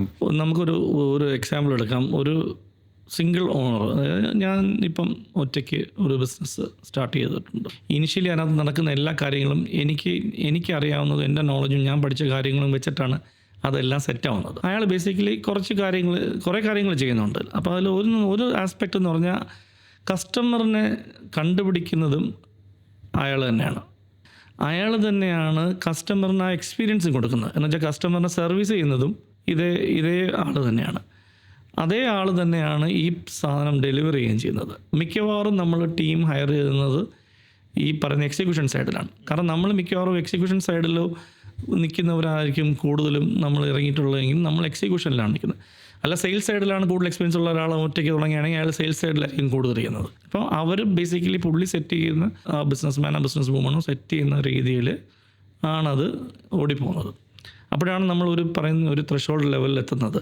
അവിടെ വരുമ്പോഴാണ് ഈ സർവീസിൻ്റെ ക്വാളിറ്റിയും കസ്റ്റമർ എക്സ്പീരിയൻസും ഒന്നും കൊടുക്കാൻ പറ്റാത്തത്, ബിക്കോസ് ഓഫ് ഈ പ്രോസസ്സ് കാര്യങ്ങളൊക്കെ. അപ്പോൾ അവിടെയാണ് ഈ പറഞ്ഞ പോലെ അടുത്ത ലെവൽ ഓഫ് ടീമിനെ ട്രെയിൻ ചെയ്തെടുക്കുന്നത്. ടീമിനെ നമ്മൾ ട്രെയിൻ ചെയ്തെടുക്കുമ്പോൾ രണ്ട് ആസ്പെക്റ്റാണ്. ഇപ്പോൾ നമ്മൾ ടെക്നിക്കൽ സൈഡ് അഥവാ പ്രൊഡക്ഷൻ സൈഡ് അല്ലെങ്കിൽ നിങ്ങളുടെ എക്സിക്യൂഷൻ സൈഡിനകത്ത് മിക്കവാറും നിങ്ങളുടെ കൂടെ ഉള്ളവരിൽ ആരെങ്കിലുമൊക്കെ ഈ ടെക്നിക്കലി കോമ്പീറ്റൻറ്റും സ്ട്രോങ് ആയിരിക്കും. അപ്പോൾ അവരെ ശരിക്കും പറഞ്ഞാൽ ഒരുപാട് ട്രെയിൻ ചെയ്യേണ്ട ആവശ്യം വരില്ല. അവർ ഈ വർക്കിൽ നിങ്ങളുടെ കൂടെ ഷാഡോ ചെയ്ത് തന്നെ, എന്നിട്ട് അതിൻ്റെ കൂടെ ഉള്ളവർ കുറച്ചുകൂടെ എക്സ്പീരിയൻസ് ഉള്ളവർ ഇവരുമായിട്ട് ഷാഡോ ചെയ്ത് പോയി ഇവർ അങ്ങോട്ടും ഇങ്ങോട്ടും കണ്ടും മനസ്സിലാക്കിയുമാണല്ലോ ഇത് പഠിക്കുന്നത്. പക്ഷേ അവർക്കെല്ലാം ഈ പറയുന്ന ആ ടെക്നിക്കൽ സൈഡിൽ നോളജ് ഉണ്ട്. ഇപ്പോൾ റെസ്റ്റോറൻ്റ് ആണെങ്കിൽ ഷെഫുണ്ട്, ഷെഫിൻ്റെ കൂടെ ആളുണ്ടെങ്കിൽ അവർക്ക് കുക്കിങ്ങിനകത്ത് നോളജ് ഉണ്ടാവും. അല്ലെങ്കിൽ നിങ്ങളുടെ പ്രൊഡക്ഷൻ സൈഡിലാണെങ്കിൽ ഫോട്ടോഗ്രാഫിയിലോ വീഡിയോഗ്രാഫിയിലോ അല്ലെങ്കിൽ എന്തെങ്കിലും ഒരു ഡിസൈനിലോ എന്തെങ്കിലും നോളജുള്ള ആളായിരിക്കും കൂടെ ഉള്ളത്. അപ്പോൾ ആ ഏരിയാസ് വലിയ കുഴപ്പമില്ലാതെ പൊക്കോളും. പക്ഷേ അങ്ങനെയുള്ള സിനാരിയോയിൽ വരുന്നത് ചിലപ്പം ബാക്കിയുള്ള ഏരിയാസിലായിരിക്കും. ഇപ്പോൾ സെയിൽസ് ചെയ്യാൻ ചിലപ്പം ഈ ഓണറിന് മാത്രം ഒറ്റയ്ക്ക് പറ്റുന്നുണ്ടാവില്ല. അപ്പോൾ അങ്ങനെ വരുമ്പോഴത്തേക്കും ഓണർ സെയിൽസ് ടീം എടുത്തിട്ടുണ്ടെങ്കിൽ സെയിൽസ് ടീമിന് സെയിൽസ് ട്രെയിനിങ് കൊടുക്കണം. എങ്ങനെയാണ് മാർക്കറ്റിൽ പോകുന്നത് പഠിപ്പിക്കണം, എങ്ങനെ സെല് ചെയ്യണമെന്ന് പഠിപ്പിക്കണം, എന്താണ് സെല് ചെയ്യണമെന്ന് ഉൾപ്പെടെയുള്ള എല്ലാ കാര്യങ്ങളും ആ പ്രോസസ്സ് സെറ്റ് ചെയ്തത് പഠിപ്പിക്കണം. ഇപ്പം ഈ ചില ഏരിയകളിൽ ക്രിയേറ്റീവ് ആൾക്കാർക്ക് ഒരു പ്രശ്നമുണ്ട്. അവർക്ക് സെയിൽസ് സ്കില്ല് ഭയങ്കര കുറവായിരിക്കും, ക്രിയേറ്റിവിറ്റിയാണ് കൂടുതൽ. ഈ എക്സ്പീരിയൻസ് ഉള്ള ഈ ക്രിയേറ്റിവിറ്റി കൂടുതലുള്ള ആൾക്കാരെ നമ്മൾ സെയിൽസിലോട്ട് കൊണ്ടുവരുവാണെങ്കിൽ, അതായത് ഇതിൻ്റെ കംപ്ലീറ്റ് കാര്യങ്ങൾ അറിയുന്ന ഒരാളിനെയാണ് നമ്മൾ ഇതിനകത്ത് സെയിൽസിന് വേണ്ടിയിട്ട് കൊണ്ടുവരുവാണെങ്കിൽ അവരെ കൊണ്ട് ചിലപ്പോൾ ഈ പബ്ലിക്കിൽ പോയിട്ടോ അല്ലെങ്കിൽ മറ്റൊരു സെയിൽ കൺവേർട്ട് ചെയ്ത് അതിനെ ക്ലോസ് ചെയ്ത് കൊണ്ടുവരിക എന്ന് പറയുന്നത് ഒരു ടാസ്ക് ബുദ്ധിമുട്ടുള്ളത്. അപ്പം ഇങ്ങനെയുള്ള ഏരിയയിൽ എങ്ങനെയായിരിക്കും നമ്മൾ ഒരു സെയിൽസ് ടീമിനെ ഉണ്ടാക്കുക? സെയിൽസ് കിട്ടിക്കൊണ്ടിരിക്കുന്നത് എങ്ങനെയാണ്? തുടങ്ങുന്ന നാൾ മുതൽ ഒരു ബിസിനസ്സിന് സെയിൽസ് കിട്ടുന്നതെല്ലാം എങ്ങനെയാണ്? റെഫറൻസാണ്. നമ്മൾ ആദ്യം ഒരു വർക്ക് പരിചയമുള്ള ഒരാളുടെ വർക്ക് ചെയ്യുന്നു, പിന്നെ അടുത്ത വർക്ക് ചെയ്യുന്നു, പിന്നെ അയാൾ റെഫർ ചെയ്യുന്നു, അങ്ങനെ അങ്ങനെ റെഫറൽ തന്നെയാണ് ഒരു സ്മോൾ ആൻഡ് മീഡിയം എൻ്റർപ്രൈസസിന് എപ്പോഴും ഏറ്റവും കൂടുതൽ റവന്യൂ കൊണ്ടുവരുന്ന ഒരു ഇത് റെഫറൽ തന്നെയാണ്. ആ റെഫറലും ഡൈ ഔട്ട് ചെയ്യുന്ന ഒരു സമയത്തും ആ സമയത്തുമാണ് നമ്മൾ അതിന് മുമ്പേ നമ്മൾ മാർക്കറ്റിലേക്ക് ഫുൾ ഫ്ലെഡ്ജ് ആയിട്ട് ഇറങ്ങേണ്ടി വരും. ഇതെല്ലാ ബിസിനസ്സിനും അപ്ലിക്കബിൾ അല്ല. പ്രോഡക്റ്റ് ബിസിനസ്സിനാണെങ്കിൽ, അതായത് ഡിസ്ട്രിബ്യൂഷൻ ചാനലിലൂടെ ഈ ഒരു കൺസ്യൂമർ ഡയറക്റ്റ് സെല് ചെയ്യുന്ന സാധനങ്ങളോ അല്ലെങ്കിൽ ഡിസ്ട്രിബ്യൂഷൻ ചാനലിലൂടെ റീറ്റെയിലേഴ്സ് സെല് ചെയ്യുന്ന സാധനങ്ങൾക്കോ പ്രോഡക്റ്റ് ഉണ്ടാക്കുന്നതിലാണ് കാര്യം, ആ ഡിസ്ട്രിബ്യൂഷൻ ചാനൽ കണ്ടുപിടിക്കുന്നതിലാണ് കാര്യം. പക്ഷേ ഒരു സർവീസ് ബിസിനസ്സിൻ്റെ കേസിലാണെങ്കിൽ റെഫറൽ മാറ്റി അപ്പോൾ ഈ റെഫറൽ കൂടാതെ ഇനി കുറേ ലീഡ് വേണം. ഇപ്പോൾ സെയിൽസ് എന്ന് പറഞ്ഞാൽ ശരിക്കും ഒരു ഫണലാണ്. അതായത് ഈ ഫണൽ എങ്ങനെ ഇരിക്കുന്നത്, അതിൻ്റെ ഏറ്റവും മുകളിലുള്ള ഭാഗം എന്ന് പറയുന്നത് ശരിക്കും പറഞ്ഞാൽ നമ്മുടെ ലീഡ്സാണ്. നമ്മൾ ക്വാളിഫൈ പോലും ചെയ്യാത്ത നമ്മുടെ ലീഡ്സ്, നമ്മുടെ കയ്യിലുള്ള എല്ലാ കോൺടാക്ട്സുമാണ്. പല കാര്യങ്ങൾ ചെയ്തും നമ്മൾ അല്ലാതെ തന്നെ ഡയറക്റ്റായിട്ട് പലയിടത്ത് നെറ്റ്വർക്ക് ചെയ്തും ഒക്കെ ബിൽഡ് ചെയ്യുന്ന കുറേ കോൺടാക്ട്സും കാര്യങ്ങളൊക്കെയാണ് ഈ ഫണലിൽ വരുന്നത്. അത് കഴിഞ്ഞിട്ട് നമ്മൾ ആ ലീഡ്സിനെ ക്വാളിഫൈ ചെയ്യുന്നു, അവരുമായിട്ട് കോൺടാക്ട് ചെയ്യുന്നു, അതിലൊരു ഇൻട്രസ്റ്റ് ഉള്ള ആൾ വരുന്നു. ഈ ഇൻട്രസ്റ്റ് ഉള്ള ആൾക്ക് എന്താണ് വേണ്ടതെന്ന് മനസ്സിലാക്കി അതനുസരിച്ച് സൊല്യൂഷൻസ് പ്രസൻറ്റ് ചെയ്തിട്ടാണ് നമ്മൾ ഫൈനലി ഈ ഡീൽ ക്ലോസ് ചെയ്യുന്നത്. അപ്പോൾ ഈ പ്രോസസ്സ് ബേസിക്കലി ചെയ്യണമെങ്കിൽ ഈ ഒരു പ്രോഡക്റ്റിനെ കുറിച്ചോ സർവീസിനെ കുറിച്ചോ അത്രയ്ക്ക് നോളജ് ഉള്ള ഒരാൾ വേണമെന്നില്ല. സെയിൽസ് കേപ്പബിലിറ്റി, സെയിൽസ് അക്യുമെനും അത് നെറ്റ്വർക്ക് ബിൽഡ് ചെയ്ത് ഈ പറയുന്ന പ്രോസസ്സിനെ റെപ്പറ്റേറ്റീവായിട്ട് ചെയ്ത് കസ്റ്റമറിനെ കണ്ട് ക്ലോസ് ചെയ്യുന്ന രീതിയിലുള്ള ആളുകൾ മതി. ഈ ഫണൽ എന്ന് പറയുന്നത് ഒരു റെപ്പറ്റേറ്റീവാണ്. നമ്മൾ കണ്ടിന്യൂസ് ആയിട്ട് ഫോളോ അപ്പ് ചെയ്തുകൊണ്ടിരുന്നാലേ ഇത് ബേസിക്കലി ഒരു ക്ലോസർ. സെയിൽസിൽ ട്രെയിൻ ചെയ്യാനുള്ള കേപ്പബിലിറ്റി നമുക്കില്ല എങ്കിൽ നമ്മൾ ഡെഫിനറ്റ്ലി ഒരു സെയിൽസ് ട്രെയിനറിനെ, ഒരു സെയിൽസ് കൺസൾട്ടന്റിനെ അസോസിയേറ്റ് ചെയ്യണം. ഇപ്പം ഫിറോസിക്കെ പോലുള്ള കൺസൾട്ടൻസിനെ ഹയർ ചെയ്തുകൊണ്ട് ഈ ഒരു പ്രോബ്ലം നമുക്ക് ഈ ശരിക്കും പറഞ്ഞാൽ ഞാനിപ്പം എന്താ പറയുക, നമ്മുടെ തിരുവനന്തപുരത്താണെങ്കിലും MSMEs മൈക്രോസ് എടുത്ത് നോക്കിയാലും പലർക്കും കൺസൾട്ടൻസിനെ ഒന്നും അഫോർഡ് ചെയ്യാനൊന്നും ചില പറ്റിയെന്ന് വരില്ല. അപ്പം എല്ലാത്തിൻ്റെയും സൊല്യൂഷൻ കൺസൾട്ടൻസ് ഒന്നും അല്ല. പക്ഷേ നമുക്ക് പരിചയമുള്ള, ഇപ്പം നമ്മൾ വളരെ ചെറിയൊരു കമ്പനി നോക്കി, അപ്പം നമുക്ക് ശരിക്കും നമ്മുടെ കോൺടാക്ട് നെറ്റ്വർക്കിനകത്ത് പരിചയമുള്ള, ഇത് ചെയ്തിട്ടുള്ളതോ അല്ലെങ്കിൽ ഇതിനെക്കുറിച്ച് അറിവുള്ള ആളുകൾ കോൺടാക്റ്റ് ഉണ്ടെങ്കിൽ അവരെ എൻഗേജ് ചെയ്താലും മതി. ഇപ്പം നമ്മൾ ആരെ ഹയർ ചെയ്താലും, അതിപ്പോൾ കൺസൾട്ടൻ്റ് എന്നുള്ള പേര് കൊടുത്താലും ഇല്ലെങ്കിൽ അത് ശരിക്കും പറഞ്ഞാൽ ഒരു എക്സ്പേർട്ട്, ആ ഹയർ ചെയ്യുന്ന ആൾ നമ്മൾ നോക്കേണ്ട ഒറ്റ കാര്യമേ ഉള്ളൂ, ഈ പറയുന്ന ആൾ ഇത് ചെയ്തിട്ടുണ്ടോ എന്നുള്ളത്. ശരിക്കും ഒരു ബിസിനസ് സക്സസ്ഫുൾ ആക്കിയിട്ടുണ്ടോ, അല്ലെങ്കിൽ ബിസിനസ്സിൽ ഇത് ചെയ്തിട്ടുണ്ടോ, അല്ലെങ്കിൽ ഇതേ കാര്യങ്ങൾ ചെയ്ത് എക്സ്പീരിയൻസ് ഉള്ള ആളാണ്. അപ്പോൾ അവർ ഇതിനു മുമ്പ് ചെയ്തിട്ടുള്ള ആളാണ്. അപ്പോൾ അതിനകത്തുള്ള ഗ്യാപ്സും കാര്യങ്ങളും അതിനകത്ത് എന്തൊക്കെ ചെയ്യണമെന്നും ക്ലിയർ ആയിട്ട് അറിയാവുന്ന ആളാണ്.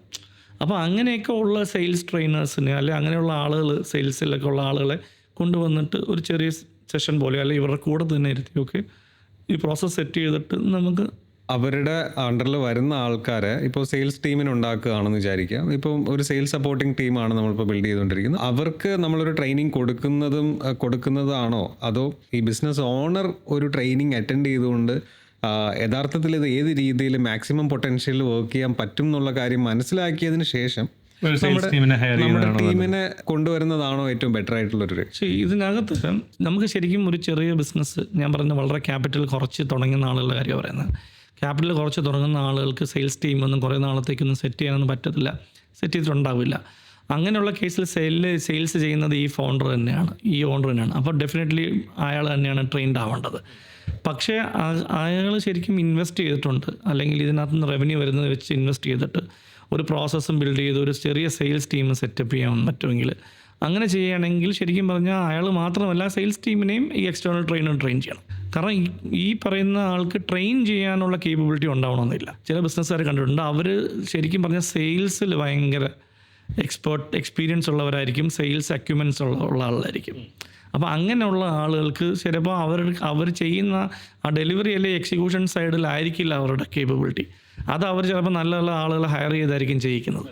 പക്ഷെ അവർക്ക് സെയിൽസ് ഇടണം. അങ്ങനെയുള്ള ഫൗണ്ടേഴ്സിന് ഒരു സെയിൽസ് ടീമൊക്കെ സെറ്റ് ചെയ്താലും ഒരു പരിധി വരെയൊക്കെ കൊണ്ടുപോകാൻ പറ്റും.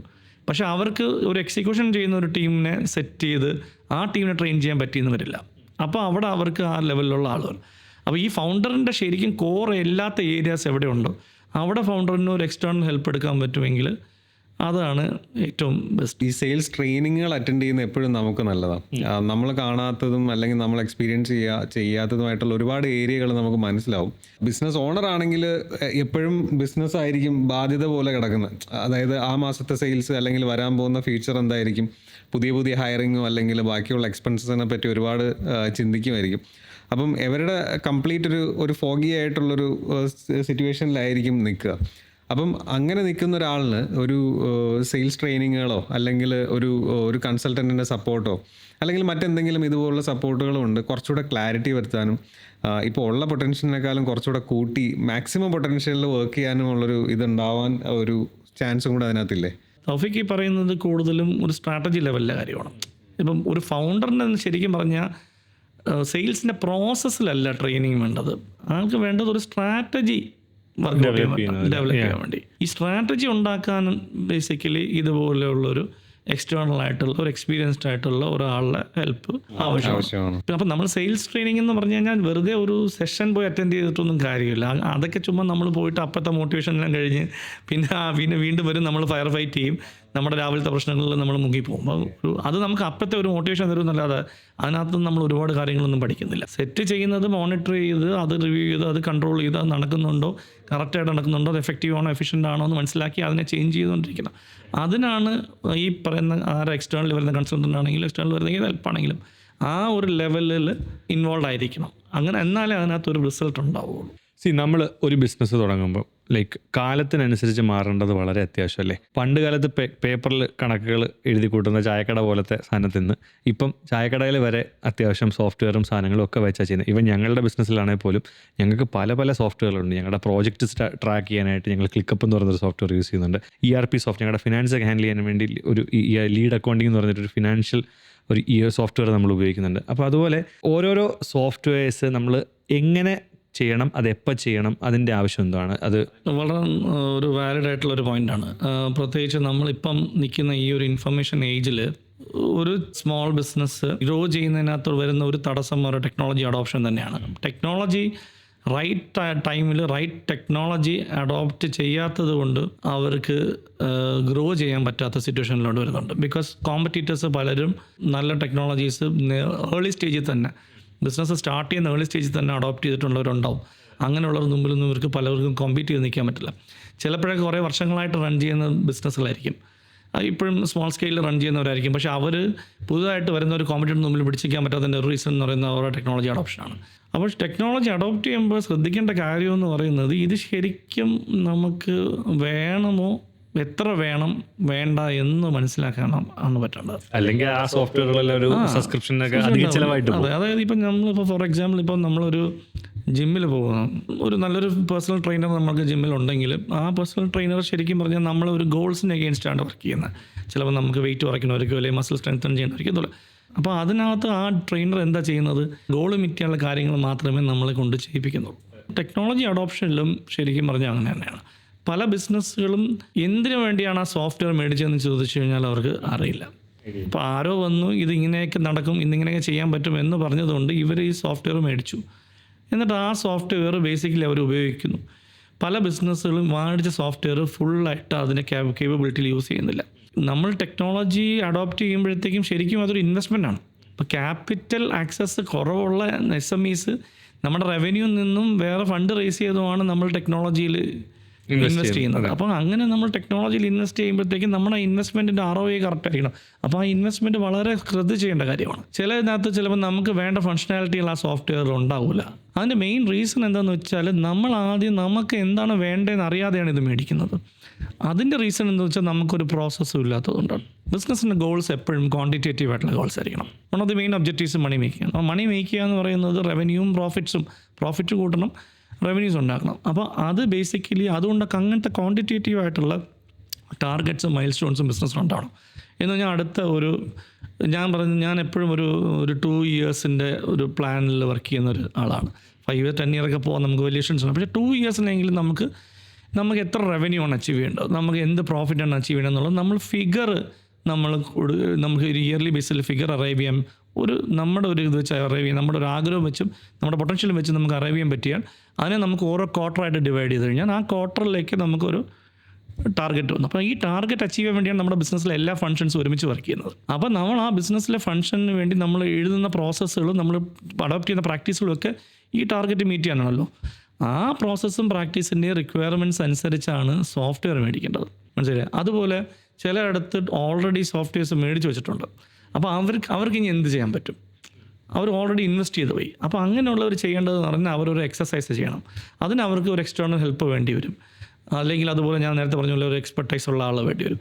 ആ എക്സ്പെർട്ടൈസ് എന്താണ്, അത് ശരിക്കും പറഞ്ഞാൽ അവരുടെ കറണ്ട് പ്രോസസ്സുകൾ, അവരുടെ പ്രാക്ടീസുകൾ അല്ല അവരുടെ രീതികളെ വെച്ചിട്ട് ഈ സോഫ്റ്റ്വെയറിൻ്റെ യൂസേജും സോഫ്റ്റ്വെയറിൻ്റെ കേപ്പബിലിറ്റിയൊക്കെ നമ്മൾ അസസ് ചെയ്യുകയാണ്.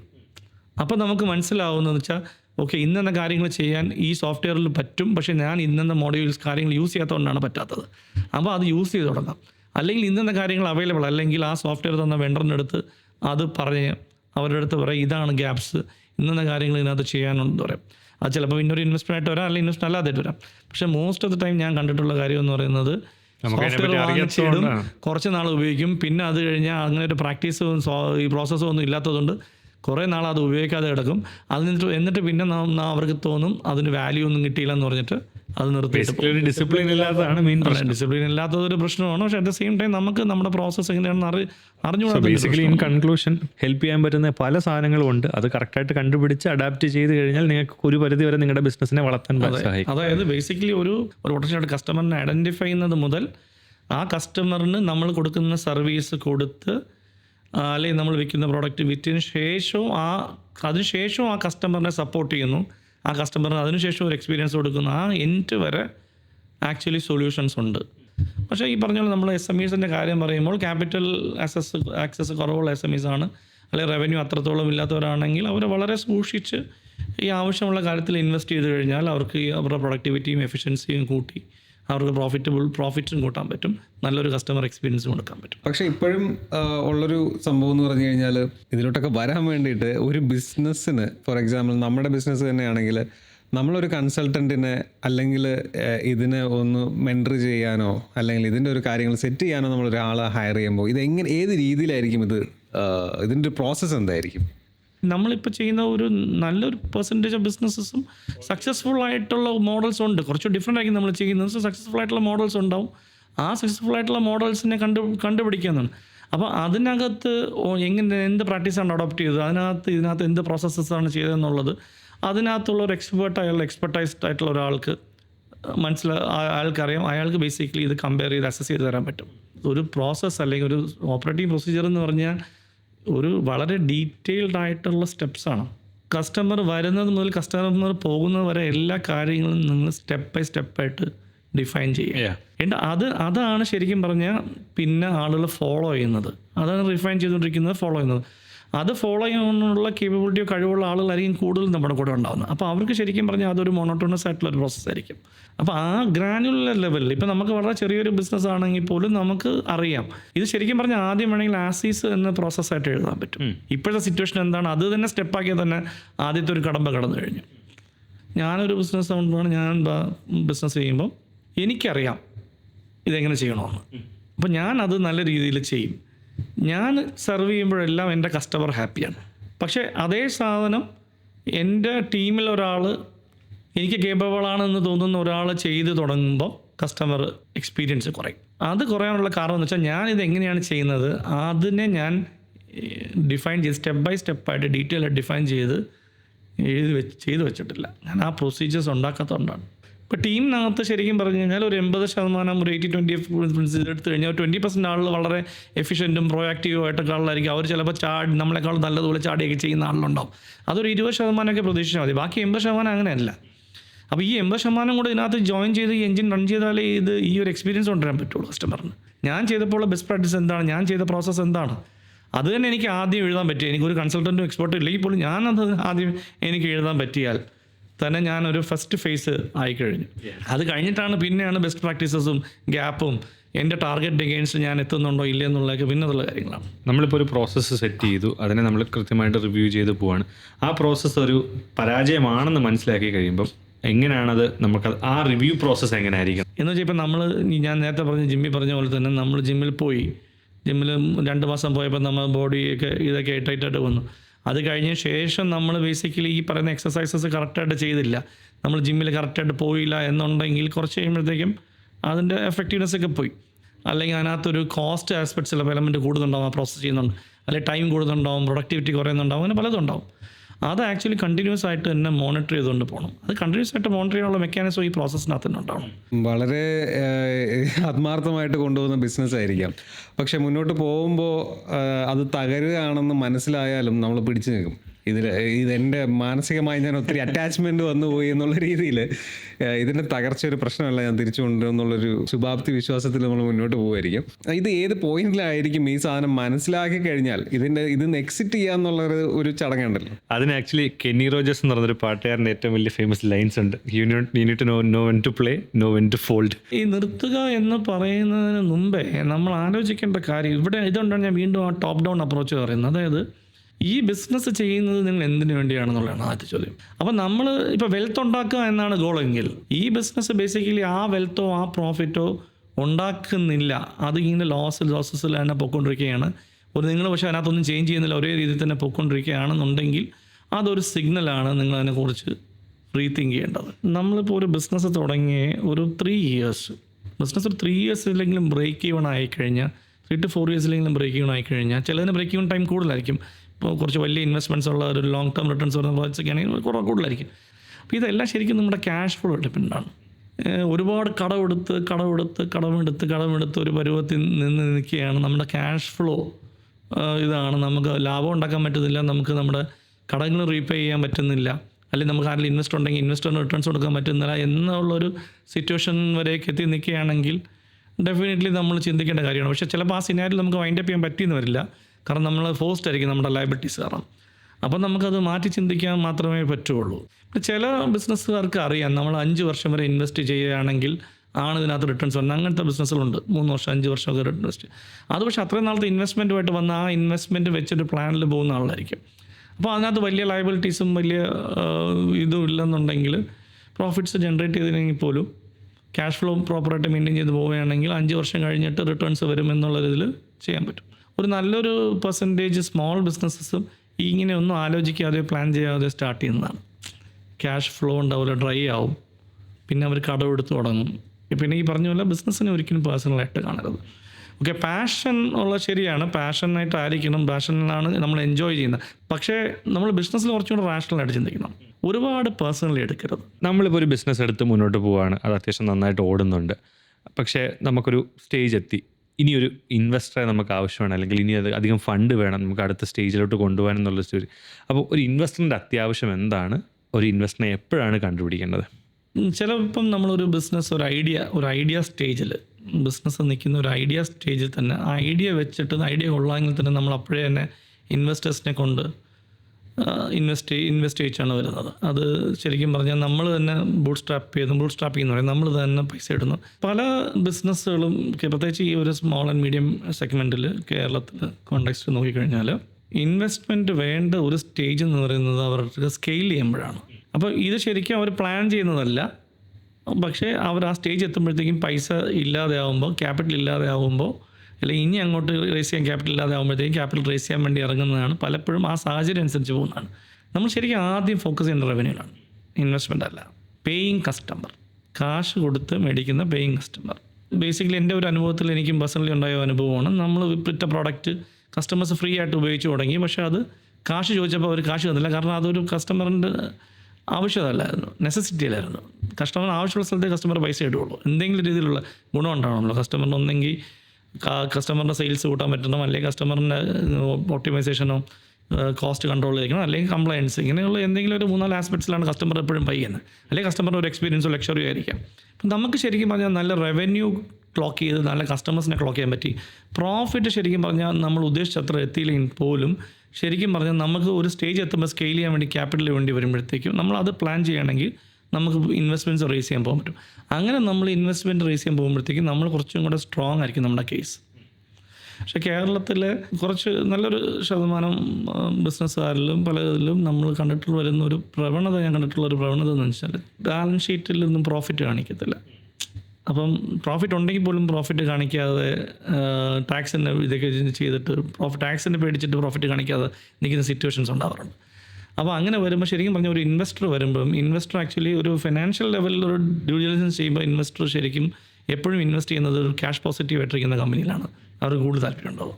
അപ്പോൾ നമ്മുടെ ബിസിനസ് ശരിക്കും പറഞ്ഞാൽ അതിൻ്റെ ഒരു പൊട്ടൻഷ്യൽ എന്താണ്, അതിന് ഗ്രോ ചെയ്യാൻ പറ്റും, അതിനകത്ത് പൈസ ഇട്ട് കഴിഞ്ഞാൽ റിട്ടേൺസ് ഉണ്ടാകും. ഈ റിട്ടേൺസ് എങ്ങനെ ഉണ്ടാവുന്നത്, അത് എവിടെ വെച്ചാണ് ഉണ്ടാകുന്നത്, എങ്ങനെ ഉണ്ടാകുന്നത്, എങ്ങനെയാണ് അത് അച്ചീവ് ചെയ്യാൻ പോകുന്നത്, പിന്നെ ആ ബിസിനസ്സിൻ്റെ ടീം എന്താണ്, ഇങ്ങനെ ഒരുപാട് ആസ്പെക്ട്സ് ആണ്, കുറേ കാര്യങ്ങളാണ് ഇൻവെസ്റ്റേഴ്സ് നോക്കുന്നത്. അപ്പം ഇൻവെസ്റ്റ്മെൻറ്റ് ശരിക്കും സ്കെയിലപ്പ് ചെയ്യാനാണ് ആൾ യൂസ് ചെയ്യുന്നതെങ്കിലും എൻ്റെ അഭിപ്രായത്തിൽ ഈ ഇൻവെസ്റ്റ്മെൻറ്റ് എപ്പോൾ റേസ് ചെയ്യണം എന്നുള്ളത് ആദ്യം മുതലുള്ള പ്ലാനിലുണ്ടാവണം. അപ്പോൾ നമ്മൾ ബിസിനസ് തുടങ്ങി കുറേ കഴിഞ്ഞപ്പോഴാണ് നമുക്ക് മനസ്സിലായത് ഇത് ഇങ്ങനെ ചെയ്താൽ ശരിയാവില്ല, ആ റവന്യൂ വരുന്നില്ല, അപ്പോൾ നമുക്കതിനെ മാറ്റി ചെയ്യണം. അപ്പോഴാണ് നമുക്ക് ഫണ്ടിൻ്റെ സ്കാർസിറ്റി വരുന്നത്. അപ്പം നിന്നിപ്പോൾ നമ്മൾ ഇൻവെസ്റ്ററിനെ അന്വേഷിച്ച് പോകും. ആദ്യമേ തന്നെ ഇത് ആക്ച്വലി ഏത് സ്റ്റേജിൽ എത്തിയതിനു ശേഷം ഇൻവെസ്റ്റ്മെൻറ്റ് റേസ് ചെയ്യാം എന്ന് നമുക്ക് ശരിക്കും പറഞ്ഞാൽ പിന്നെ വേറെ കാര്യം എല്ലാ ബിസിനസ്സിനും ഇൻവെസ്റ്റേഴ്സിനെ കിട്ടിയെന്ന് വരില്ല. ചിലരാണെങ്കിൽ ബിസിനസ്സിൻ്റെ പൊട്ടൻഷ്യൽ കണ്ട് ഇൻവെസ്റ്റ് ചെയ്യുന്നുണ്ട്, ചിലർ ആളുടെ പേഴ്സണെ കണ്ട് ഇൻവെസ്റ്റ് ചെയ്യുന്നുണ്ട്. ആ ഓൺടർപ്രണേഴ്സിനെ കണ്ടിട്ട് ആ ടീമിനെ കണ്ടിട്ട് ഇൻവെസ്റ്റ് ചെയ്യുന്നുണ്ട്. ആ പൊട്ടൻഷ്യൽ ചിലപ്പം അധികം നോക്കാതെ പക്ഷേ അവരുടെ അടുത്തുള്ളൊരു കോൺഫിഡൻസിൽ ഇൻവെസ്റ്റ് ചെയ്യുന്നുണ്ട്, പൊട്ടൻഷ്യൽ നോക്കുന്നുണ്ട്, ഫിനാൻസ് നോക്കുന്നുണ്ട്. ചില ടൈപ്പ് ഓഫ് ബിസിനസ് ചിലപ്പം ഇൻവെസ്റ്റ്മെൻറ്റ്സ് കിട്ടാൻ വളരെ ബുദ്ധിമുട്ടായിരിക്കും. കാരണം അതൊരു ഇൻവെസ്റ്ററിന് ഒരു ഇൻവെസ്റ്റ് ചെയ്ത് അത്രയ്ക്ക് ഒരു അട്രാക്റ്റീവ് റിട്ടേൺസ് കൊടുക്കാൻ പറ്റുന്ന ബിസിനസ് ആയിരിക്കണമല്ല. അപ്പോൾ ശരിക്കും പറഞ്ഞാൽ അങ്ങനെ വരുമ്പോൾ ഒരു ഇൻവെസ്റ്റർ തന്നെ വേണമെന്നില്ല. നമുക്ക് പലതരത്തിലുള്ള ഫണ്ടുകൾ റേസ് ചെയ്യാൻ പറ്റും. ഒരുപാട് സ്കീംസ് ഇപ്പോൾ KSIDC ആണെങ്കിലും പ്രൈം മിനിസ്റ്ററിൻ്റെ സ്കീംസ് ആണെങ്കിലും ഒക്കെ ഒരുപാട് സ്കീംസ് ഈ സ്മോൾ ഓൺടർപ്രണേഴ്സിനെ സപ്പോർട്ട് ചെയ്യുന്ന സ്കീംസ് ഉണ്ട്. ഇതിൻ്റെ ഇൻഫർമേഷൻ എല്ലാം അവിടെ അവൈലബിൾ ആണ്, അവർ വെബ്സൈറ്റ്സിലുണ്ട്. ഇല്ലെങ്കിൽ ഇവരുടെയൊക്കെ ഓഫീസിൽ പോയി കഴിഞ്ഞാൽ അവർ ഡീറ്റെയിൽ ആയിട്ട് അതൊക്കെ പറഞ്ഞു തരികയും ചെയ്യും.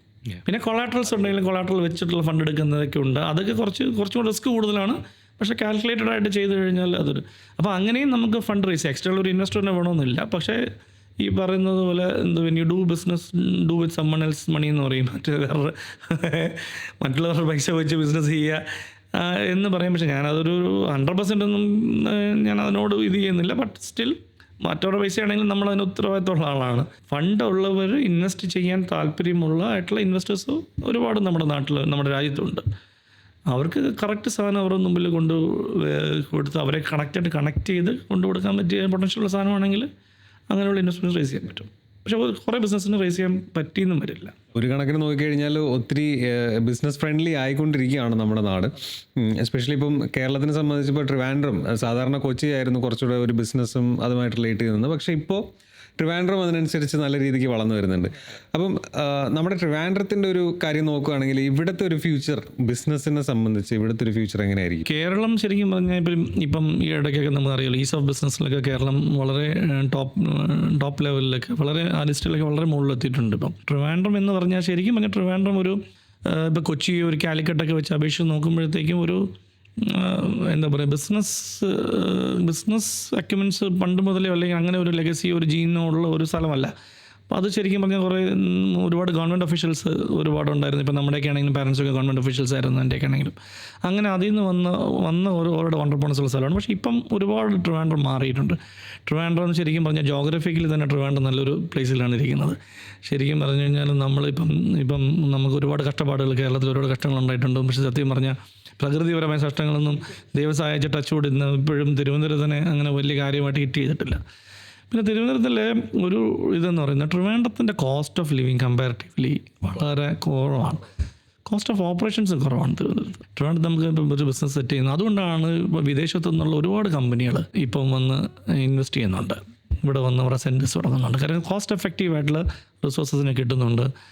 ഇവിടെയുള്ള ഒരുപാട് കമ്പനികൾ വലുതായതും പുറത്തുള്ള കസ്റ്റമേഴ്സിനെ സെർവ് ചെയ്താണ്. കാരണം ഇതൊരു മിഡിൽ ഈസ്റ്റ്, ശരിക്കും പറഞ്ഞാൽ മിഡിൽ ഈസ്റ്റിലേക്ക് എക്സ്പോർട്ട് ചെയ്യുന്ന ഒരു കോറിഡോറാണ് ശരിക്കും പറഞ്ഞാൽ ഈ തിരുവനന്തപുരം നിൽക്കുന്നത്. മിഡിൽ ഈസ്റ്റ് മാത്രമല്ല, നമ്മൾ കേരളത്തിൽ NRIs കൂടുതലായതുകൊണ്ട് നമുക്ക് ശരിക്കും പറഞ്ഞാൽ ഇപ്പോൾ എല്ലാ കൺട്രീസിലോട്ടുള്ള നമ്മുടെ ആക്സസ് ഉള്ളൂ. ഇപ്പോൾ ഇവിടെ തന്നെ എത്രയോ കമ്പനികൾ, എത്രയോ ബിസിനസ്സുകാർ US നിന്നും യൂറോപ്പിൽ നിന്നൊക്കെയാണ് നല്ല രീതിയിലുള്ള ബിസിനസ്സിൽ ചെയ്യുന്നത്. പക്ഷേ അവരൊക്കെ ചെയ്യുന്ന ഒരു സക്സസ്ഫുൾ ആയിട്ടുള്ള മോഡൽ എന്ന് വെച്ചാൽ അവിടെയുള്ള ബിസിനസ്സിൻ്റെ വർക്കുകൾ അവർ ഇവിടെ വെച്ച് എക്സിക്യൂട്ട് ചെയ്യണം. അതിൻ്റെ ഒരു റീസൺ എന്ന് പറഞ്ഞാൽ cost of living cost of operations കുറവാണ്. രണ്ടാമെന്ന് പറയുന്നത് നല്ല ടാലൻ്റ് ഉണ്ട്. ഞാനൊക്കെ പണ്ട് ആദ്യ കാലത്തിൻ്റെ ഇതിൽ ഞാൻ ജോലി ചെയ്യാൻ പോയത് കേരളത്തിന് പുറത്താണ്. അപ്പോൾ ഞാനൊക്കെ ഒരേ കാലം കഴിഞ്ഞപ്പോൾ തിരിച്ച് കേരളത്തിൽ വന്നവരാണ്. അപ്പോൾ എൻ്റെയൊക്കെ ഒരുപാട് സുഹൃത്തുക്കളുണ്ട്. അവർ പല സ്ഥലങ്ങളിലായിട്ടും ഇന്ത്യക്ക് പുറത്തും ഇന്ത്യക്കകത്തും പല സ്ഥലങ്ങളിലായിട്ടും വർക്ക് ചെയ്യുന്നവരെല്ലാം ഇന്ന് അവരുടെ നാട്ടിൽ തിരുവനന്തപുരത്തേക്ക് തിരിച്ചു വരുന്നു, തിരുവനന്തപുരത്ത് താമസിക്കുന്നു, തിരുവനന്തപുരത്ത് അവർക്ക് ഓപ്പർച്യൂണിറ്റീസ് ഉണ്ട്, ഇവിടെ വർക്ക് ചെയ്യുന്നു. അപ്പോൾ അങ്ങനെ ടാലൻറ്റ് അവൈലബിലിറ്റി നല്ലൊരിതാണ്. പിന്നെ ഒരു കാര്യം ഇപ്പോൾ ശ്രദ്ധിച്ചിട്ടുണ്ടാവും, ഇൻഫ്രാസ്ട്രക്ചറിൽ ഇപ്പോൾ നല്ലൊരു ഡെവലപ്മെൻ്റ് ഉണ്ട്. ഇപ്പം ആ വിഴിഞ്ഞം പോർട്ട് വന്നതോടുകൂടി അവിടെയുള്ള ഒരു കുറേ മൂവ്മെൻറ്റ്സ്, ആ ഏരിയയിലുള്ള മൂവ്മെൻറ്റ്സ് കൂടി, മറ്റേ ഈ പറയുന്ന പോലെ ഔട്ടർ റിംഗ് റോഡ് വരുന്നതും പിന്നെ നമ്മുടെ ഈ ഹൈവേസ് ഡെവലപ്പ് ചെയ്ത് വരുന്നു. അപ്പം ബേസിക്കലി ലോജിസ്റ്റിക്സ് ഒരു ഇമ്പോർട്ടൻ്റ് ആസ്പെക്റ്റാണ്. അതായത് ഏറ്റവും മിനിമം ടൈമിൽ ട്രാൻസ്പോർട്ടേഷൻ നടക്കുക എന്നുള്ളതാണ് ശരിക്കും ഒരു എക്കോണമിയുടെ ഗ്രോത്തിൻ്റെ ഒരു ഫാക്ടർ അതാണ്. അപ്പോൾ ഇങ്ങനെയുള്ള കാര്യങ്ങളൊക്കെ വെച്ച് നോക്കുമ്പോൾ ട്രിവാൻഡ്രം ശരിക്കും പറഞ്ഞാൽ നല്ലൊരു സിറ്റിയാണ് ജീവിക്കാൻ. വലിയ റഷസും ഇല്ല, എന്നാൽ വലിയ ഇതുമില്ല. പക്ഷേ നമുക്ക് എല്ലാ ടാലൻറ്റും അവൈലബിൾ ആണ്. നമുക്ക് ബിസിനസ് ഗ്രോ ചെയ്യാനുള്ള ഓപ്പർച്യൂണിറ്റി ഉണ്ട്, ഒരുപാട് സ്ഥലമുണ്ട്, ഒരുപാട് മാനുഫാക്ചറിംഗ് യൂണിറ്റ്സിനുള്ള സ്പേസസ് ഉണ്ട്, അതിനുള്ള ഇക്കോ സിസ്റ്റം ഉണ്ട്. ശരിക്കും ഇപ്പം ഇങ്ങനത്തെ Tier 2 ഡെവലപ്പിംഗ് സിറ്റീസ് ആണ് ശരിക്കും ഇനി അങ്ങോട്ട് ഗ്രോ ചെയ്യാൻ പോകുന്നത്. മറ്റേ മെട്രോസൊക്കെ ഗ്രോ ചെയ്ത് ഒരു സാച്ചുറേറ്റഡ് ആയിപ്പോയി. അങ്ങനെ നോക്കുമ്പം ശരിക്കും തിരുവനന്തപുരത്ത് ഇപ്പം നല്ല പൊട്ടൻഷ്യൽ ഉണ്ട്, നന്നായിട്ട് ട്രിവാൻഡ്രം ഇത് ചെയ്ത് മനസ്സിലാക്കാതെ ഇത് റിയലൈസ് ചെയ്യാതെ പലരും ഇവിടുന്ന് മാറിപ്പോകുന്നുണ്ട്. പക്ഷെ അവരൊക്കെ ഒരുപാട് പേര് തിരിച്ചു വരുന്നുണ്ട് തൗഫീക്ക്. അതായത് ഇപ്പോൾ ശരിക്കും പറഞ്ഞാൽ ഞാൻ കുറേ ഇനിഷ്യേറ്റീവ്സ് കാണുന്നുണ്ട്. ഇപ്പം ഈ നമ്മൾ ട്രിവാൻഡ്രത്തെയും കേരളത്തിനെയൊക്കെ ശരിക്കും പറഞ്ഞ് നല്ല രീതിയിൽ പ്രൊജക്റ്റ് ചെയ്യുന്ന കുറേ ഇനിഷ്യേറ്റീവ്സ് കാണുന്നുണ്ട്. ട്രിവാൻഡ്രത്തിനെ ഫോക്കസ് ചെയ്തതിന് ഒരുപാട് ഗ്രൂപ്പുകളൊക്കെ ഉണ്ട്. ട്രിവാൻഡ്രത്തെ ഡെവലപ്പ് ചെയ്യുന്നതിനും അതിനെ ഇത് ചെയ്യുന്നതൊക്കെ വളരെ, ഞാൻ തിരുവനന്തപുരത്ത് ജനിച്ച് വളർന്ന് ജീവിച്ച ആളായതുകൊണ്ട് എനിക്ക് വളരെ സന്തോഷമുള്ളൊരു കാര്യമാണ്. ഇപ്പം നമ്മളീ പോഡ്കാസ്റ്റ് തന്നെ സ്റ്റാർട്ട് ചെയ്തതും അതിന് വേണ്ടിയിട്ടാണ്.